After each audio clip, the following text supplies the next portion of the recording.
Bonjour à tous, c'est Jenny Garden, je suis médium énergéticienne et en ce sens je réponds à vos questions, celles que vous me posez pendant les consultations, mais aussi celles que vous me posez sur les réseaux. Sur YouTube, sur Facebook, Instagram, WhatsApp aussi. Donc merci beaucoup à tous pour ces questions qui sont toujours très intéressantes. Euh, qui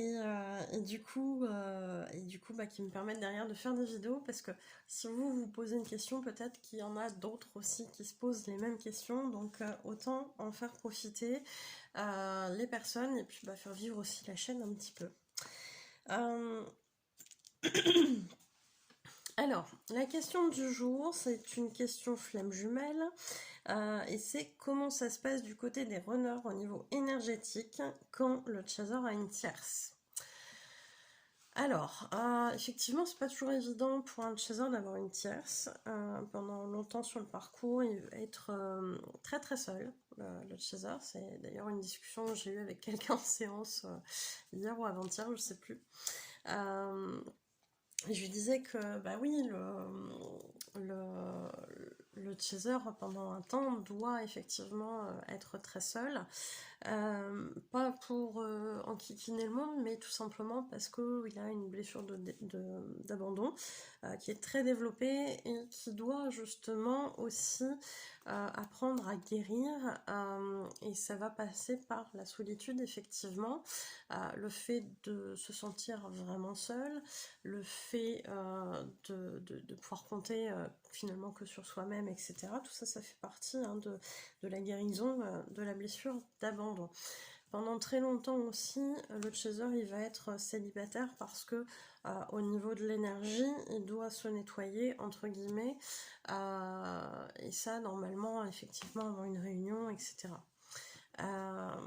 Il arrive cependant que du côté du runner, il soit pas forcément prêt à cette réunion et qu'il reste des choses aussi à travailler chez le chaser, ou alors que le runner ne reviendra pas dans cette incarnation, fera pas son retour, il n'y aura pas de réunion, etc. Et à ce moment-là, souvent ce qui se passe, c'est que on va mettre sur la route du chaser une tierce. Pour vivre des choses, soit compléter le travail qui est déjà commencé dans le but d'une réunion future avec son runner, ou au contraire, si le runner bloque un petit peu le parcours, ne sera pas prêt pour cette réunion dans cette incarnation actuelle, eh bien il est possible effectivement que le chaser ait une tierce, et dans ce cas-là c'est tellement plus beau que ce que peut offrir le runner. Bon, ça peut arriver. Mais c'est vrai qu'à ce moment-là, ça veut dire que ça sera une incarnation où il n'y aura pas de retour, où il n'y aura pas de réunion, en tout cas dans la matière, avec le runner. Alors, qu'on soit dans un cas de figure ou dans un autre, le lien reste présent entre le chaser et le runner, et il va y avoir des informations comme ça qui vont passer plus ou moins consciemment, qui vont être reçues aussi par l'un ou par l'autre ou par les deux plus ou moins consciemment encore. Et puis qu'est-ce qui va se passer là, surtout la question du côté runner, mais c'est valable aussi pour le chaser. Dès qu'il y a une tierce qui vient entre guillemets tourner autour du runner ou tourner autour du chaser, eh bien l'autre flamme jumelle le ressent. Donc il va y avoir un changement de comportement, un changement d'énergie,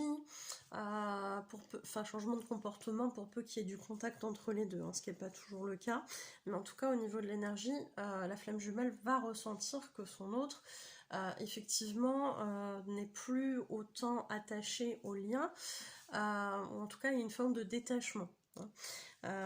Donc ça c'est ce qui se passe souvent du côté des runners. Quand le chaser trouve quelqu'un avec qui il va pouvoir se passer des choses entre guillemets sérieuses, souvent le runner ressent ça et ressent une peur de perdre l'autre. Ça arrive. Souvent, ça peut recréer même un contact alors qu'il y a un silence radio. Ça peut amener ce genre d'événement, effectivement. ou parfois pas, parce que bah, ça arrive aussi que le silence doive se prolonger pendant un temps. Donc il va y avoir des ressentis à ce niveau-là. Il y a même des runners qui m'ont expliqué qu'ils avaient rêvé que leur chaser se mettait en couple, les trompait, etc., etc. Bon, les tromper alors que dans la matière ils sont pas en couple avec eux, hein, mais c'est le terme utilisé quand même. Hein. Donc il y a quand même des manifestations assez intéressantes à ce niveau-là. Donc oui, des rêves très intenses, comme quoi l'autre se détache ou à une tierce, rencontre quelqu'un, etc. Souvent le runner sait, hein. Le runner sait et ressent très très fortement les choses. Donc c'est vrai que c'est des points qui vont être importants. Du côté du runner, il se peut même que lorsqu'il y a un rapprochement avec la tierce, entre la tierce et le chaser, le runner ressente les choses, que ce soit physiquement parlant, énergétiquement parlant, qu'il sache un petit peu ce qui se passe. Hein. Grosso modo, s'il y a des gros câlins, il peut le sentir aussi. Ce qui n'est pas forcément super agréable, hein, je l'entends bien, mais ça fait partie des manifestations aussi qui sont possibles sur le parcours de flammes jumelles. Alors maintenant, si vous êtes un chaser, que votre runner vous a fait comprendre que non, vous êtes que amis, ou si vous êtes en silence radio, qu'il a choisi une tierce et qui fait son cheminement, n'allez pas avec une tierce juste pour dire ah moi aussi j'ai envie d'avoir une tierce machin, etc. Non, aller dans cette démarche là, souvent ça va venir comme ça va venir d'un coup. Des chasers qui cherchent, qui trouvent pas, il y en a énormément, hein. Donc je peux vous dire qu'une tierce, si elle doit venir à vous, elle viendra à vous. Et pour ça, il y a les deux raisons que je vous ai évoquées en début de vidéo. Que vous cherchiez ou pas, si une tierce doit faire partie de votre cheminement, elle fera partie de votre cheminement. Donc ne soyez pas dans une forme de culpabilité vis-à-vis de votre honneur. Au jour d'aujourd'hui, vous n'êtes pas en couple. Au jour d'aujourd'hui, il vous casse dans le côté ami. Ok, donc moi je vis ma vie, hein, ok.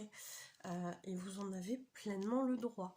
À aucun moment il est spécifié dans le parcours AJ que parce qu'il y a ce lien énergétique entre deux personnes qui peut-être un jour effectivement se réuniront dans cette vie en tant que couple, hein, j'entends, sinon ça pose pas de problème.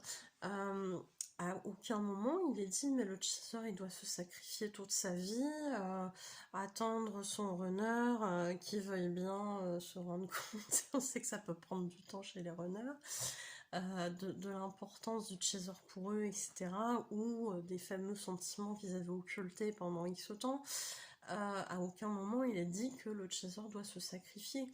Est-ce que c'est juste pour le chaser d'aller, de rester dans un célibat en voyant l'autre avec une tierce, vivre sa vie, alors qu'il soit heureux avec ou pas, ça c'est même pas un débat. C'est à quel moment en fait on doit être témoin en tant que chaser de la vie amoureuse de l'autre, alors que nous en fait il n'y a rien. Est-ce que ça s'appelle pas du sacrifice quelque part? Alors oui, peut-être qu'il y a encore des sentiments du côté de votre runner, peut-être qu'il les occulte, peut-être que vous avez vous aussi des sentiments vis-à-vis de lui, que vous vous dites bah oui mais moi je peux pas aimer deux personnes. Ok, mais comment ça se passe? Alors je prends un exemple très extrême, bien sûr on n'en est pas là, mais quelqu'un qui a vécu l'amour de sa vie avec une personne qui malheureusement est décédée, est-ce que c'est juste derrière d'avoir plus jamais personne dans sa vie? Moi je fais des contacts défunts, je me retrouve régulièrement confrontée à des défunts qui disent à leur ex-conjoint, enfin entre guillemets, mais refais ta vie, tu as le droit d'être heureux en fait. Je suis plus là. Je ne suis plus là. Tu as le droit de vivre les plaisirs, d'avoir quelqu'un à côté de toi qui te soutient, qui t'aime, que tu aimeras aussi, peut-être différemment de moi, bien sûr, mais que tu aimeras aussi. Et à mon sens, ici, on est dans le même cas de figure. C'est-à-dire, cette personne, à l'heure actuelle, ne veut pas de vous ou n'est pas en capacité d'être en couple avec vous. Est-ce que vous allez attendre comme ça éternellement jusqu'à votre décès que cette personne revienne, alors que peut-être elle reviendra jamais. Si vous êtes aligné avec ça, ok, il n'y a pas de souci. Par contre, si vous n'êtes pas aligné parce que vous vous dites, bah moi je suis un homme ou je suis une femme, j'ai envie que ma vie elle soit partagée par quelqu'un, de partager des bons moments, d'être amoureux, peut-être que vous serez jamais autant amoureux qu'avec votre flamme jumelle, mais peut-être que vous vivrez aussi de très beaux moments. Et vous avez le droit aussi à ça, à mon sens. Maintenant, c'est mon avis. Tout le monde n'est pas obligé de penser comme moi. Si vous désirez rester dans cette idée de je peux aimer personne d'autre, et ça s'entend, il n'y a aucun souci, mais j'ai envie de dire, est-ce que vous êtes complètement aligné avec ça? Si oui, faites comme ça. Si vous ne l'êtes pas, s'il y a quelqu'un qui se présente, si ça se passe bien, si c'est fluide, bah, j'ai envie de dire pourquoi pas, pourquoi se priver en fait, hein, de vivre quelque chose de bien, vous avez le droit d'être heureux.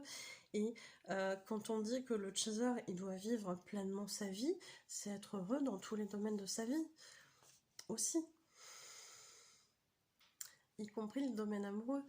Donc ça n'est pas juste, à mon sens, de s'empêcher de vivre quelque chose parce que quelqu'un viendra peut-être un jour. Est-ce que c'est se respecter soi, de dire ben non, en fait j'attends que mon autre revienne, alors qu'en fait là il vous zappe complètement, qu'il a occulté la moitié de ce qu'il a pu vous dire, vous faire, etc., etc., parce que ça l'arrange bien d'avoir casé ça dans un coin de sa tête et de jamais plus le ressortir, parce que sinon ça fait trop mal.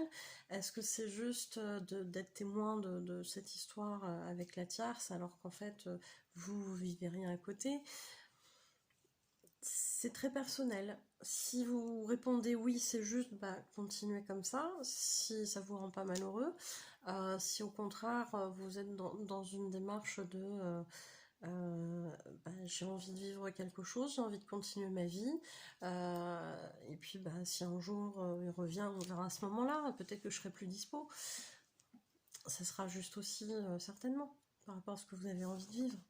Donc, revenir comme chaser sente qu'il y a une tierce. Parfois ça peut aller très loin dans les ressentis, mais souvent c'est ce qui va souvent déclencher des choses, hein, chez le runner, c'est la peur de perdre l'autre quand il y a vraiment une relation, on va dire, qui va compter, hein. Euh, et peut-être qu'un jour ça déclenchera rien non plus, hein. Mais souvent ce qui se passe dans les témoignages que j'ai entendus, c'est ça, c'est à un moment donné, sans avoir l'info, sans être en contact forcément avec leur chaser, elles se disent je vais le perdre. Je vais perdre mon chaser, ça va pas. Et c'est un phénomène énergétique en fait qui vient déclencher ça. Donc, bah écoutez, je sais pas si j'ai répondu pleinement à la question, mais j'espère que ça vous aura éclairé. Et puis, je vous remercie pour votre écoute et je vous souhaite une belle journée ou une belle soirée. Et je vous dis à bientôt. Prenez soin de vous.